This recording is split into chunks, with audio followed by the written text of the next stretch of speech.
이재명 대통령께서 중동 아프리카 4개국 순방을 성공적으로 마치고 조금 전에 귀국하셨습니다. 저도 마중을 나가 대통령님께 고생 많으셨다고 인사드리고 왔습니다. 10일간의 긴 여정 속에서 국민만을 생각하며 숨가쁜 일정을 성공적으로 마무리하신 이재명 대통령께 감사의 마음을 다시 한번 전합니다. UAE에서 방산, AI, K컬처 등 총 1,000억 달러에 이르는 경제적 성과를 가져왔고, 이집트에서는 한 이집트 포괄적 경제 동반자 협정 추진에 속도를 내기로 합의했으며, 남아공 G20 정상회의를 통해 한국이 G20 정상회의 의장국을 수임함에 따라 국격을 한층 더 높였습니다. 2028년 G20 출범 20주년에 즈음하여 대한민국이 G20 의장국으로 결정된 것은 2025 에이펙에 이어 이재명 정부의 또 하나의 외교적 쾌거가 아닐 수 없습니다. 프랑스, 독일 등과의 다자 외교에서도 방산과 첨단 기술 분야 협력을 강화하기로 한 성과를 냈습니다. 수고 많으셨습니다. 그리고 순방 마지막 방문지이자 혈맹인 튀르키예에서 역시 경제 안보 보훈을 아우르는 뛰어난 외교적 성과를 거뒀습니다. 튀르키예와 전략적 동반자 관계에 관한 공동 성명을 채택하고 방위산업을 비롯해 원자력, 바이오, 첨단 과학기술, 에너지 인프라, 보훈 등 다양한 분야에서 협력을 한층 격상하기로 했습니다. 또한 양국 간 경제공동위원회를 10년 만에 재개해 합의사항 이행을 주기적으로 점검할 수 있는 제도적 틀도 다시 세웠습니다. 이로써 올해 이재명 정부의 주요 외교 일정이 마무리되었습니다. 위대한 국민과 함께 내란과 불법 비상계엄의 상처를 잘 수습하고 헌정 질서와 민주주의를 회복하는 한편, 대외적으로는 대한민국이 다시 책임 있는 민주공화국이자 정상국가임을 분명히 보여주었습니다. G7과 유엔 총회 기조연설, 아세안 정상회의, 경주 에이펙, 그리고 이번 G20과 4개국 순방까지 대한민국 외교의 위상을 완전히 복원해냈습니다. 이제 정부가 쌓아올린 외교적 성과를 기업과 국민이 체감할 수 있는 실질적인 결과로 이어지도록 더불어민주당에서 든든하게 뒷받침하겠습니다.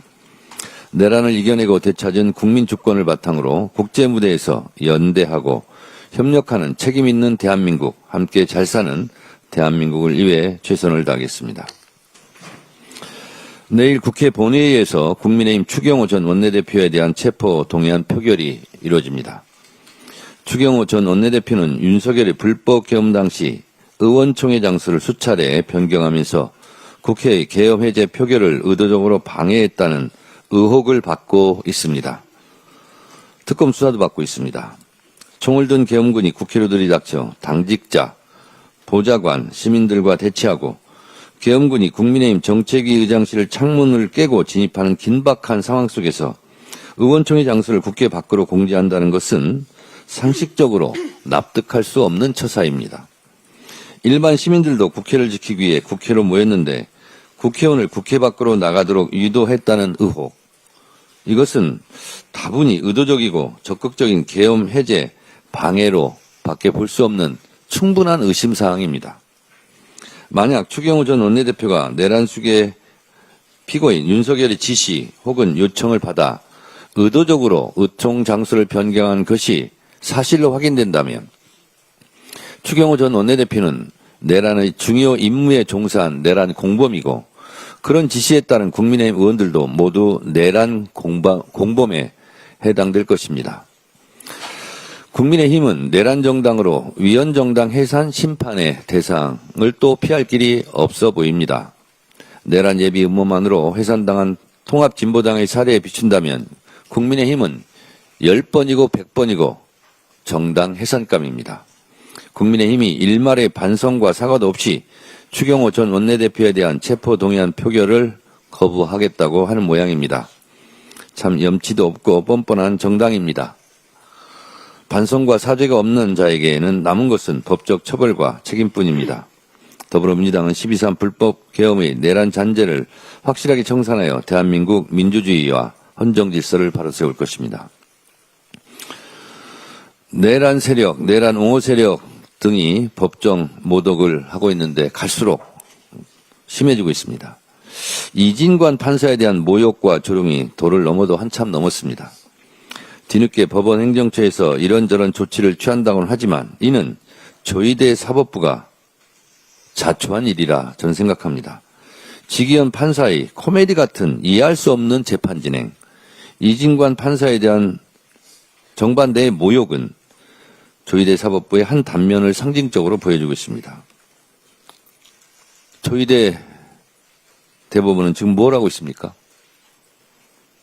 사법부의 권위, 법관의 권위가 무너지고 있는 상황에 대해서 왜 잠자코 있습니까? 12.3 비상계엄 당시에도 비상계엄은 불법이다, 잘못됐다. 왜 외치지 않았습니까?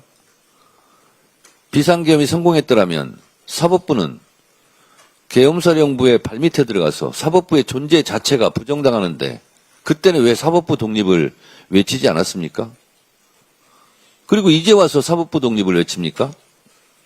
일제치하였다는 독립운동하지 않다가 8월 15일 해방이 된 걸 확인하고 8월 16일부터 독립운동하는 것과 뭐가 다릅니까?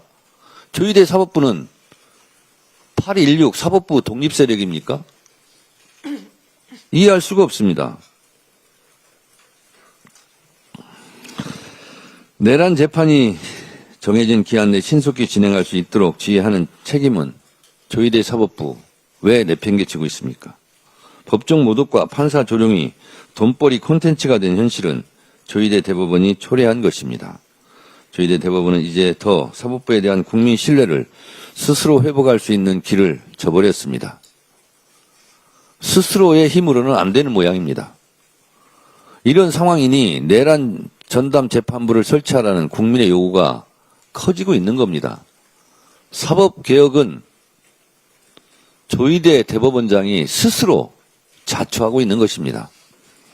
완전한 내란 청산, 확실한 사법개혁은 이제 거스를 수 없는 국민의 뜻이고 시대적 과제가 되었습니다.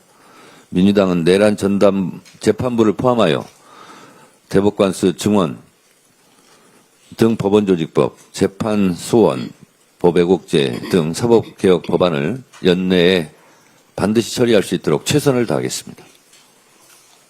다음으로 김병기 원내대표의 발언이 있겠습니다.